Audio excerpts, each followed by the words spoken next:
Kalau padi menjelang bunting itu perawatannya harus secara intensif, Kang Bro.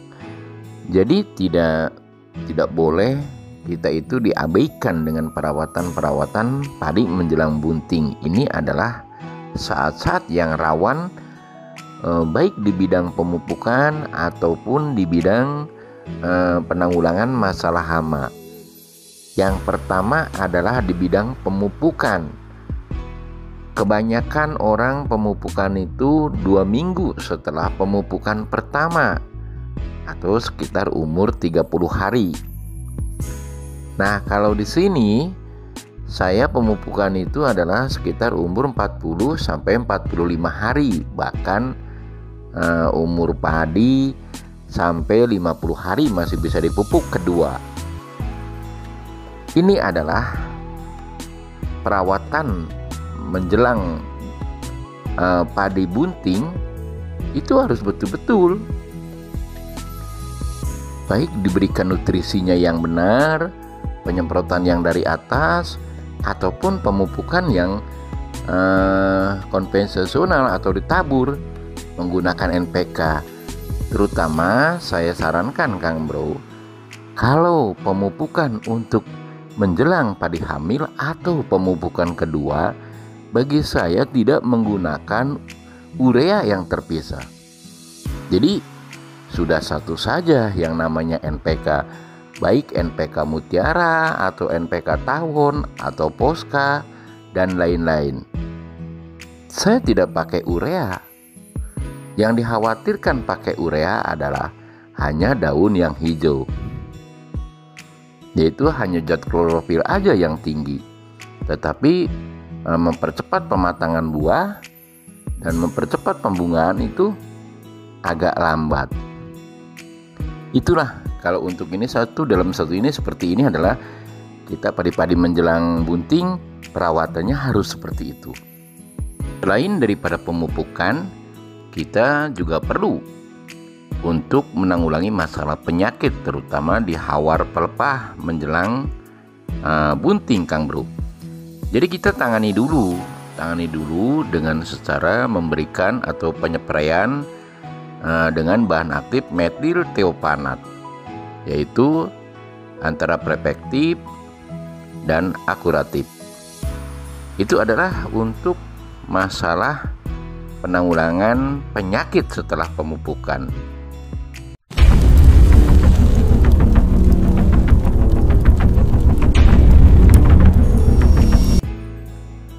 Untuk padi menjelang bunting adalah harus diperhatikan juga penanggulangan masalah atau pencegahan masalah hama.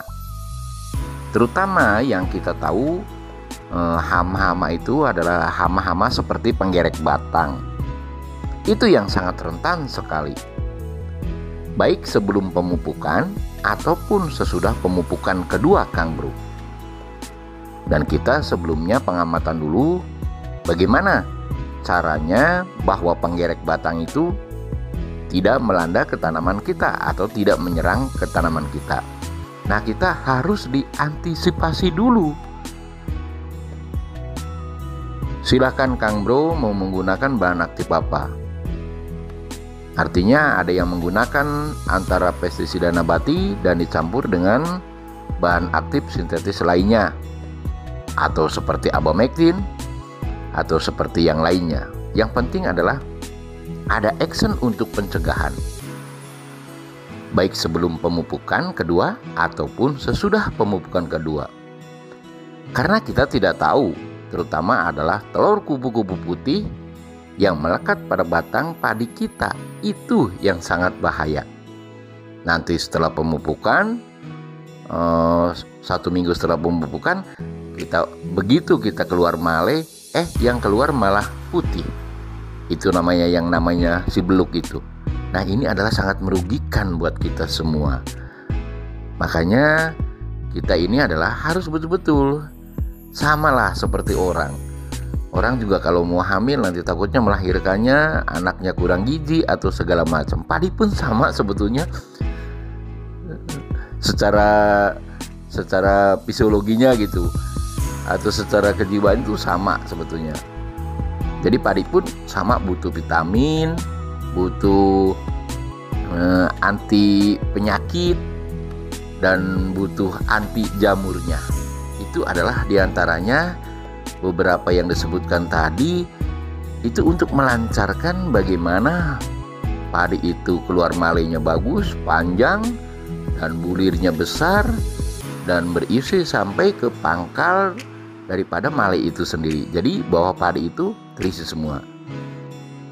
Jadi saat yang paling semuanya juga penting, baik pemupukan, baik pencegahan masalah penyakit, dan penanggulangan masalah hama. Yang 3 faktor ini sangat-sangat penting sekali. Terutama yang saya sarankan, saya perhatikan semua petani padi itu adalah yang paling rawan itu keluarnya beluk, yaitu berasal dari penggerek batang dari kupu-kupu putih ulatnya. Makanya kita harus waspada lah ya. Harus waspada karena telur daripada kupu-kupu putih itu kadang-kadang tidak kelihatan oleh mata kita. Bertelurnya dia itu ngumpet. Ada juga yang kelihatan. Nah, bagaimana cara menanggulangi si telur kupu-kupu putih ini jangan sampai menetas? Kalau saya berorientasi adalah bagaimana telur kupu-kupu itu jangan sampai menetas dan jangan sampai hinggap di tanaman kita. Nah, kita kalau saya yang video yang sudah itu bagi saya adalah saya menggunakan pestisida nabati dan dicampur dengan bahan aktif dari kimia atau dari sintetis. Silakan apa saja yang tujuannya bahwa telur itu jangan sampai menetas. Kenapa saya pakai pestisida nabati? Maksud saya sering mengatakan berkali-kali kepada Kang Bro, biar mereka itu tidak jenuh dengan apa yang diberikan pengobatan atau penyempraian atau penyemprotan kepada padi kita. Jadi telur itu akan beku dan tidak menetas. Dan andai pun ada yang menetas, dia tidak akan jenuh. Jadi dengan obat apa aja dia akan mati atau lemas atau tidak makan.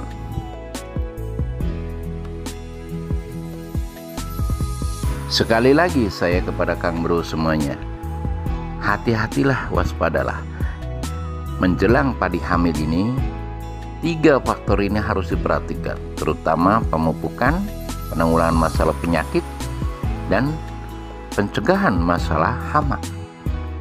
Ini harus diperhatikan Kang Bro.